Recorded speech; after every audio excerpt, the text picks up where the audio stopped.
come on. I mean, those are pretty. Yeah. You know, those are pretty. That's almost just barely. All right, they would get in trouble. We have all those stories are in the The back. 7 years. The 7 years is up. You can actually tell the story now. All those stories are written in the back of the CD. So once you purchase it, you get it all. There you go. There you go. How is everybody going to be able to get a hold of the CD? Anywhere that music is downloaded, it'll be there. So iTunes, Napster, all that stuff. You can go to Amazon. you can go to Walmart, you can go to Target. There's Oh, okay. So it's with anything full distribution. any digital it'll online be full distribution, you distribution. can't. Yeah. It won't. You will be harder to press to not find it than find it. Oh, cool. And it should be coming out, maybe not as soon as it's released, but Walmart's, Target's, Best Buy, you know, later on. Okay. Probably the way that it's going to get distributed at first will be, what did they tell us? I don't remember. Well, I mean, are you even Classic selling answer. merch and everything, CDs, while you're on the road? Yes. Will you Oh, be- yeah. We got merch. So people yeah. come see you in Wisconsin. Oh yeah. You know, they Yeah. can. Oh, yeah. You know, Yeah. pick up a We got CD, a goodies shirt, you know. there. We got Yeah. stick everything, T-shirts, so it's all good. Sweet. posters. My wife says I have a CDs. stick too, but we won't go there. No,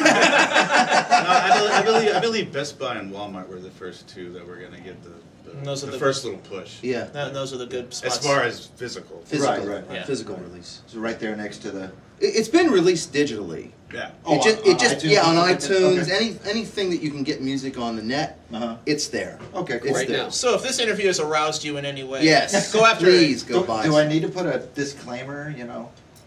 what kind of Just, dis- no tell heavy, me, tell no me. heavy Like at the beginning of the porn ones, where everybody's over 18, blah, blah, blah, was filmed with this and this. I think I saw Not that I watch those, okay? I saw- I've been told. I saw a movie that started like that once. So you need to send me footage of the next time he gets pulled over, and we'll splice that. Oh, in. we're You know, that filming would it. have been We're that would have filming been it. great. Yeah, actually, that's another thing that we're starting to do right now. We want to start filming like everything that we basically do when we're on tour. Right. You know what I mean? So you're gonna make another like Anvil movie. Well, Oh God, more warts, Yeah. more witch warts. yeah. All right, so I told you guys I do this thing called lightning round. Okay. Okay. What exactly You know what? is it? Let's put lightning round on hold for a second. I want to know you guys' influences. Okay, so we could just start on one end and work your way around. You know, it can be whoever you want. If it's rap, you're going to be asked to leave. Speak will bounce you out. No rap. No, Okay. none of that stuff. So if anybody goes Snoop Dogg, you know, no. hello, Snoop Dogg's cool. Yeah, You know. keeps his pimp hand strong. I'll give him that. So who wants to start it off? I'll go. Cooper, Sabbath, Kiss, Pistols, Ramones. Pistols. Fill in the blanks. Punk Yeah. rock. Okay, so bass player though. Yeah, I play bass. I play guitar too. So Multi instrumentalist. He can play everything. So, but who's the bass influence? Well, you know, Dee Dee, Lemmy, Sure. things like that. Steve Harris is great. Yep.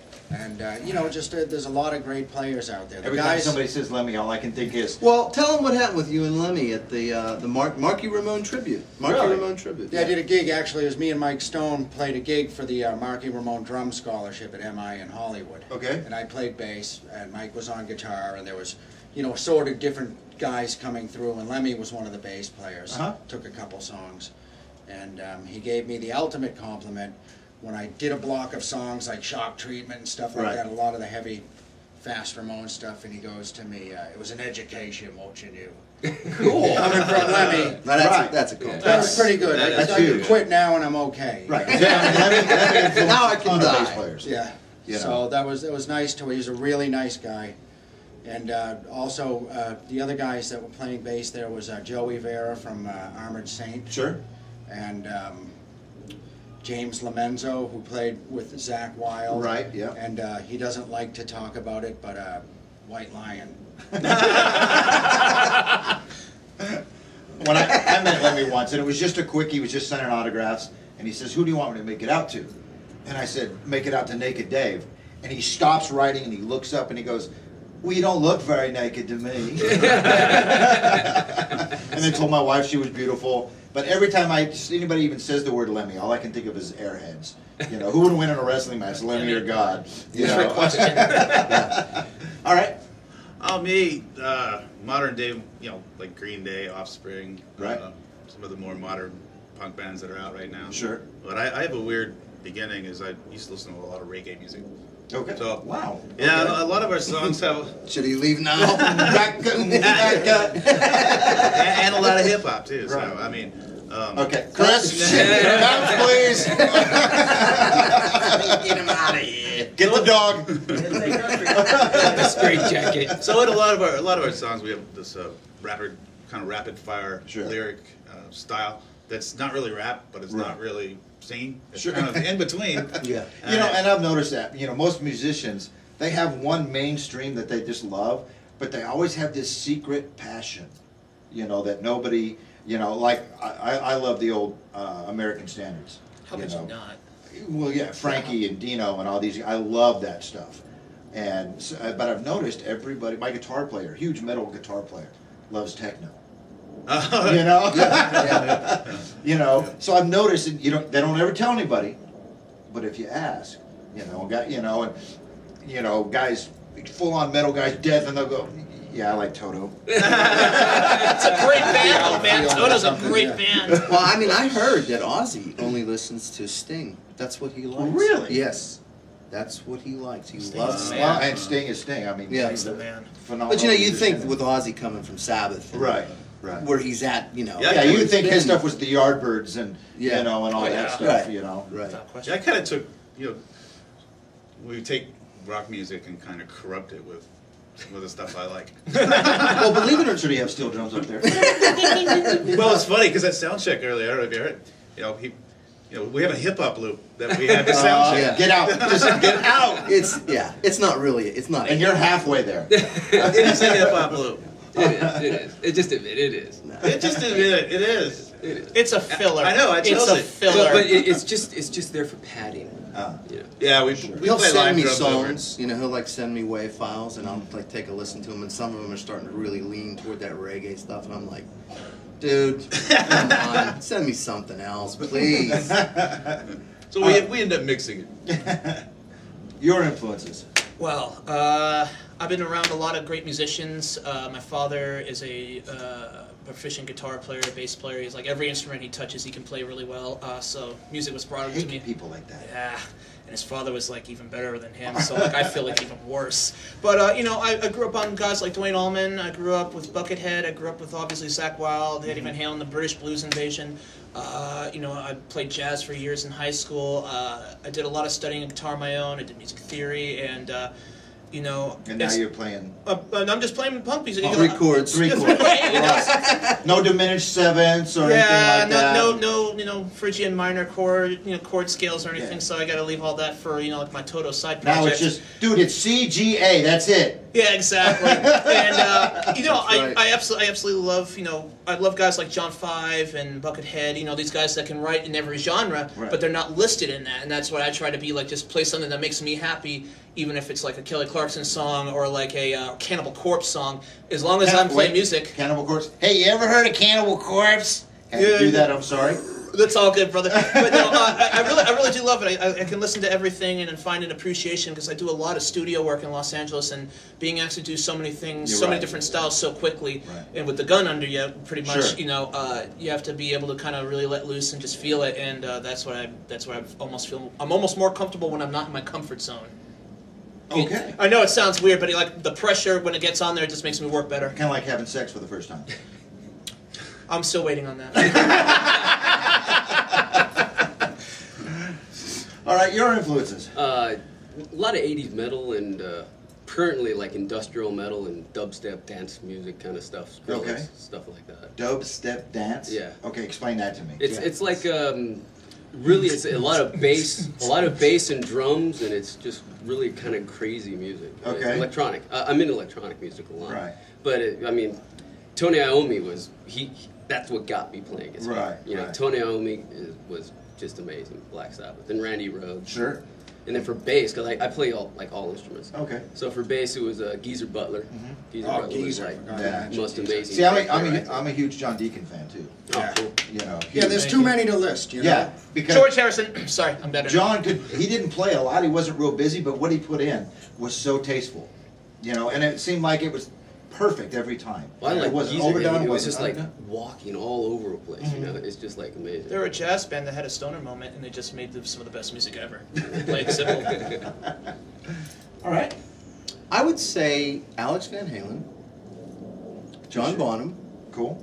and Neil Peart. Neil Peart. Neil Peart. Neil Peart was The kind three of big the ones. Yeah, right. Yeah. Yeah. I could have guessed that. yeah. Yeah. Keith Moon too. Yes. So he was awesome. 2 dead, 2 alive.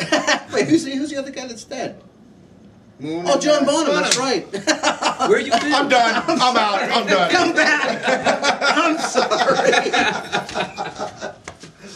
God. Yeah, that's good. That's good. But yeah, bands like Kiss, in the grew up on paper. Kiss. Sure. But like Billy said, there's so many to list that it's like there's so many. Depends what CD is in your car at the time. Yeah, I could go right. through 2 weeks of Highway to Hell, you know? Sure. Yeah. Right. Or Exactly. Jailbreak from, like, Yeah, 2 Thin weeks of Lizzy. Thin Oh, Lizzy. Yeah. God. Now, see, I was never a big Thin Lizzy fan. Gary Moore, though. Okay. Oh, Gary Moore is phenomenal. In fact, my band plays Still when got the- well, actually no, after Gary Moore, when John Sykes came in, Mm-hmm. we play. What'd you say about Thin Lizzy? I wasn't a big fan. Thank you. Thank you. That's No, go you know ahead. that's that older '70s tone. Yeah. But when my guitar player Yeah. said, "Hey, we should play Cold Sweat," Oh, I'm like, "What's that?" You know, you talking James Brown or? And he said, "No, it's a Thin Lizzy," and I said, "No, no way, don't like that. Never liked that '70s tone, you know, or style of music." But once I heard that, I was like, "Oh my God." And just fell in love with it. Of course, you know, my guitar player just gets to masturbate all over the neck. Oh, yeah. Come on. You know, so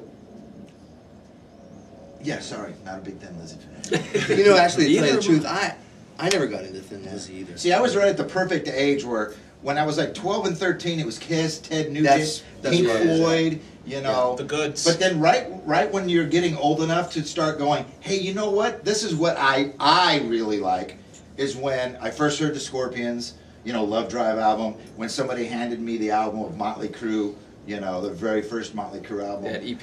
Yeah, Fast for Love. I fell in love with it, and then somebody gave me a Queensryche EP that had the same 4 songs on both sides of the cassette. You know, I fell in love with it. Oh, that Queen of the that yeah, one it right had there. that one right up there on the wall. Yeah. You know, I fell in love with you know, The Lady Wore Black and Queen of the Reich and all that kind of stuff. In fact, my band that I was in at the time, you know, we're playing bars and stuff, and we're like, fuck it, Queen of the Reich, and everybody's like, what the hell is that? You know? Oh, that was great stuff. Oh, I loved it. And I love that age because everything was happy. You know, it was party, let's have fun. You know, even if you were married and working a job, I mean, music was still all about enjoying life. Right. Instead of when the 90s came around and it was all woe is me, I suck. I'm Yeah. making $10 million and my life sucks. Yeah. And I'm gonna You kill know? myself now. It was all Yeah. depressing, really, you know, really like inward stuff that was Right. just really like, you know, feel bad for me. It's like you said, you know, it's like the whole Kurt Cobain thing. Nothing Yeah. against Kurt Cobain. Nothing. But, you know, I do dislike the band because they ruined my music. well, yeah. a lot of people's careers See, I got love that. ruined. It's the way, it's the way, later it's the way on. people that jazz bands feel about the Beatles. Yeah. But I can't knock them. And every time I've heard, you know, I did a lot of music theory in school. They'd show videos of interviews of these jazz people just saying, you know, F the Beatles. I was just like, well, you know, get me away from the screens. I'm going to rip this thing Right. in half. Yeah. I mean, with music, one of my pet peeves is people that make it huge and they don't even write their own songs. Oh, I hate Oh, that. You know, yeah. because there's no passion behind it. There's no, I haven't lived, you So know. pretty much this. everything from You got, Kelly and Clarkson. so I will still hand the The songwriters 90s, are they still were writing good. how they You got felt. a publisher that is searching for music for these people, Right, basically, and right. then they go out and they sing it, which is fine. But I was always into the people that, like, you know, one of the big things moving to California, coming from the East Coast, is when we were on the East Coast, we used to play 4 sets a night, Right. and we would, like I was telling these guys, we would do all covers, and then in each set we'd add like 2 original songs, Right. you know, in each of the sets. And then when I first moved to California, it was like, you do 45 minutes of all original music? And it's like, yeah, that's what we do, man. That's what we do. So that's really what got me involved in, like, the heavy-duty writing, Right. is when I moved out to the West Coast. Because Right. that's what the bands do.